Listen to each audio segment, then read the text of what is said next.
नमस्कार मित्रांनो, सुख म्हणजे नक्की काय असतं या मालिकेच्या आजच्या भागामध्ये जयदीप सर्वांसमोर म्हणतो की शालिनी वहिनी, आता सुद्धा तुम्ही कबूल करा की हे सर्व तुम्हीच केले. शालिनी म्हणत असते की झाले का, मला माहिती होतं की हा आळसुद्धा माझ्यावर येणार, पण माझा याच्याशी काही संबंध नाही. जयदीप म्हणत असतो की देवकी वहिनीचे फक्त हात चालत असतात आणि त्यामागे डोकंही तुमचं असतं. शालिनी म्हणत असते की याच्याशी माझा काही एक संबंध नाही आणि डोक्याचं तर म्हणा, असलं काहीतरी करून माझ्या अक्कलच्या बाहेर आहे. जर मी माझं डोकं वापरायला सुरुवात केली तर तुम्ही इथे कोणीच राहणार नाहीत. माई म्हणतात की ए अगं गप्प बस, तुझी जीभ कशी रेटत नाही हे सर्व बोलण्यासाठी. तर शालिनी म्हणते की मग माझ्यावर हे सर्व आळ घेण्यासाठी यांची जीभ का रेटत नाही. माझा याच्याशी काही संबंध नाही, देवकीला विचारा काय ते. तर माई म्हणतात की अगं तुझ्या पुढे त्यांचं काही चालतात का, तुझ्या ताटाखालचं मांजर बनलेले आहेत ना ते. त्यानंतर जयदीप मल्हारला विचारतो की मल्हार दादा, या तराजूचा बोल्ट निघाला हे तुला कसे समजले. मल्हार सांगू लागतो की माझ्या डोळ्यांनी मी बघितले देवकी वहिनींना ते बोल्ट काढताना, आणि मी खात्रीने सांगतो की शालिनीचं यामध्ये काहीच हात नाही. उदय म्हणतो की देवकी, कुणाच्या सांगण्यावरून हे सर्व केले तू तू अगोदर सांग, नाहीतर तुझं काही खरं नाही. तर देवकी खूपच घाबरलेली असते. उदय समोर जे असते ते हातामध्ये घेऊन देवकीला म्हणतो की सांगतो की नाही, नाहीतर हे तुझ्या डोक्यातच घालतो. तर देवकी खूपच घाबरते आणि जोराने ओरडून म्हणते की खऱ्याचा जमाना राहिला नाही, उलट मी तो स्क्रू आवळत होते देवकी त्यामधून पडेल म्हणून. आपल्या हातातील तो पाहणा सुद्धा ती दाखवते आणि तो नट टाईट करता करता हा पाहणा सुद्धा तुटून गेला असे रडतच ती सर्वांना सांगते. शेखर दाजी म्हणतात की अगोदर का सांगितले नाही तुम्ही हे सर्व. तर देवकी रडतच म्हणते की मी अगोदर सांगितले असते तर तुम्ही माझ्यावर संशय घेतला असता. मी अगोदर शांत बसले, म्हणलं की ही तुला होऊन जाऊन दे, म्हणून देवकी रडतच ही पूर्ण आपल्याला वाचवण्याचा प्रयत्न करू लागते. उदय म्हणतो की देवकीच्या वतीने मी सर्वांची माफी मागते, पण देवकी हे असे स्वतःच्या डोक्याने काहीच करणार नाही, उगाच मी तिला मॅडहेड म्हणत असतो. देवकी म्हणते की हो आहेच मी मॅडहेड. तर लगेच माई म्हणतात की तुमचे ही नाटकं बंद करा, उगाच वेळ घेऊन पेडगावला जाण्याचे नाटक करत असतात. तेव्हा माई त्यांना तिथून जाण्यासाठी सांगते, या कार्यक्रमात तुमची उपस्थिती नको. तर जयदीप म्हणतो की शालिनी वहिनी तुम्ही सुद्धा या कार्यक्रमात नको, तुम्ही सुद्धा इथून जा. शालिनी विचारते की का. जयदीप म्हणतो की या घरात जर राहायचे असेल तर आता इथून निघून जा. तर लगेच मल्हार म्हणतो की मी सुद्धा इथे थांबणार नाही. तर माई आणि जयदीप यांना धक्का बसतो. गौरी आणि शेखर दाजी विचारतात की मल्हार दादा, तुम्हाला कोणी जाण्यासाठी सांगितले. माई म्हणतात की मल्हार तू थांब, आणि शालिनी देवकीला तिथून जाण्यासाठी सांगतात. तर शालिनी देवकी तिथून रागाने निघून जातात. उदय म्हणतो की आता मी हिचं नटच आणखीन टाईट करतो, म्हणून उदय सुद्धा त्यांच्या मागे जातो. तर मल्हार सुद्धा त्यांच्या मागे जातो. गौरी त्याला थांबवण्याचा प्रयत्न करते, पण मल्हार काही ऐकत नाही. तर देवकी आणि शालिनी रूममध्ये येतात. उदय सुद्धा येतो आणि देवकी खूप रडण्याचे नाटक करत असते. शालिनी म्हणते की अगं तुला सांगितले नव्हते हे सर्व करायला, त्यामुळे आता शांत बस. देवकी म्हणते की तुमच्या यांना बोला मी काय केले. शालिनी म्हणते की त्यांना सुद्धा मी चांगले बोलणार, पण तराजूचा स्क्रू काढून देवकीचा जीव जाणार नव्हता, याची सुद्धा तुला अक्कल नाही का. उदय म्हणतो की आम्हालाच बोलता, ज्याने केले म्हणजे तुमच्या नवऱ्याला बोला ना, असं शालिनीला तो उत्तर देतो. शालिनी उठते आणि मल्हार समोर येऊन विचारते की काय गरज होती तुम्हाला देवकीचं नाव घेण्याचं, त्या गौरीचा इतका पुळका आला का. तर मल्हार म्हणतो की नाही, मला देवकीचा राग आला होता. तुम्ही देवकीला हे सर्व करण्यासाठी सांगितले नव्हते, तरी सुद्धा देवकीने हे सर्व केले, म्हणून मला तिचा राग आला होता. मी जर देवकीला हे सर्व करण्यासाठी सांगितले असते तर मी काहीच बोललो नसतो. तर शालिनी डोक्याला हात लावते आणि या चिंतनने काय बैल करून ठेवला यांचा ते समजत नाही.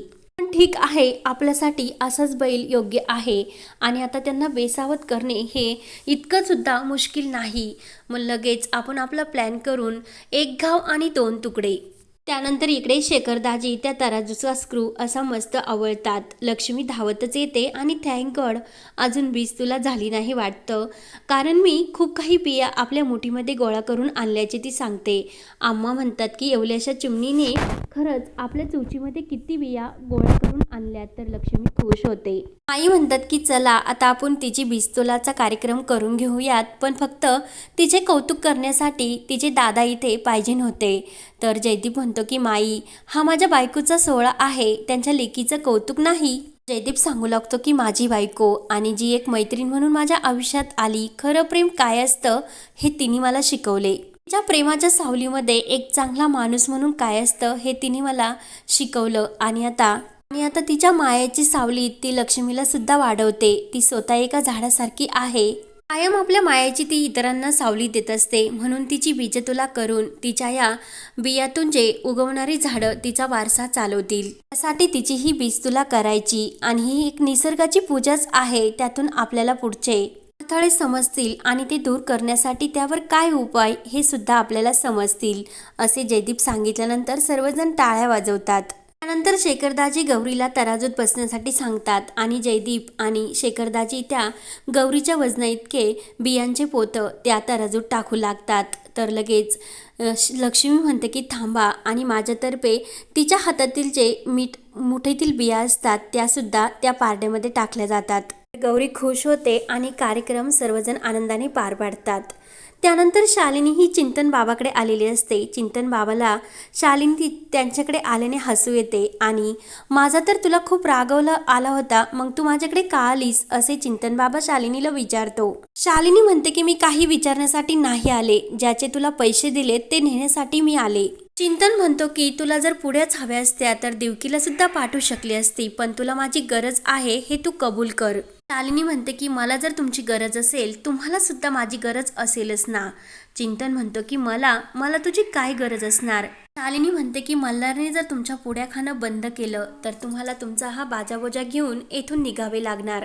चिंतन म्हणतो की माझ्या काळजीपोटे आणि माझा जीव वाचावा म्हणून तू इथे आलीस का, म्हणजे एखाद्या वातीने सूर्याला आपण प्रकाश देतो असे वाटावे असेच तुला म्हणायचे ना. मी तुला म्हटलं होतं की तुझं तोंड सुद्धा तू मला दाखवू नको, तरी सुद्धा तू येथे का आलीस आणि उगच तुझं भांड लपू नको. त्या गौरीची बीज तुला झाली म्हणून तू घाबरलीस ना.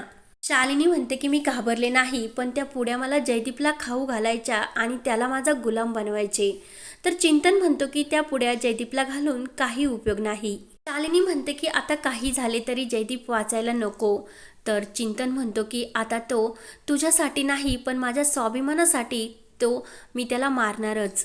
तू इतके प्रयत्न केले पण तरी एकातही तू यशस्वी झाली नाही, त्यामुळे आता चिंतन स्वतः मैदानात उतरणार. त्यानंतर इकडे जयदीप आणि गौरी आपल्या रूममध्ये बोलत असतात. तेवढ्यात शेखरदाजी हे लक्ष्मीला उचलून घेऊन येतात आणि गोविंद गोपाला असे आनंदाने म्हणत असतात. तर गौरी खुश होऊन विचारते की काय माझ्या गोविंदाची वरात कुठे चालली. तर लक्ष्मी म्हणते की उद्या दहीहंडी आहे ना. तर जयदीप विचारतं की तुला कोणी सांगितले.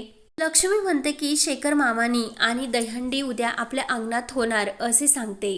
गौरी म्हणते की अगं इथे कशी करणार आपण दहीहंडी आणि कोण फोडणार ती. तर लक्ष्मी म्हणते की बाबा. जयदीप म्हणतो की काय. शेखर म्हणतो की मी सर्व तयारी करतो. म्हणून लक्ष्मी आणि शेखर पुन्हा दहीहंडी गोपाला म्हणून नाचू लागतात. त्यानंतर इकडे शालिनी ही चिंतनला फोन करून दहीहंडीचा कार्यक्रम उद्या आहे हे सांगण्यासाठी फोन करत असते. मात्र चिंतनचा फोन लागत नसतो आणि शालिनी वैतागते. देवकीला म्हणते की तो दहीहंडीच्या दिवशी काहीतरी करणार होता पण आता त्याचा फोन लागत नाही. देवकी म्हणते की मग आपण जाऊयात की. शालिनी म्हणते की आता जयदीप पाण्यातून वाचला, आगीतून वाचला, आता त्याला हवेतून कसे उडवते ते तू बघतच राहा. देवकी म्हणते की तुम्ही काही विमान आणणार की काय. शालिनी म्हणते की हो तसेच समज, कारण दिल्लीतून माणूस मी बोलवणार आणि त्या जयदीपला दहीहंडीचा थर त्या जयदीपच्या अंगावर कोसळणार आणि त्यातच त्याचा तो कलेजा बाहेर येणार. ज्या दोराने दहीहंडी बांधणार त्याच दोराने मी त्या जयदीपची कशी थिरडी बांधते तर मला म्हणू नका शालिनी, असे चुटकी वाजत बोलते. त्यानंतर इकडे माया आणि दादा दहीहंडीचे सर्व सामान घरी घेऊन येतात.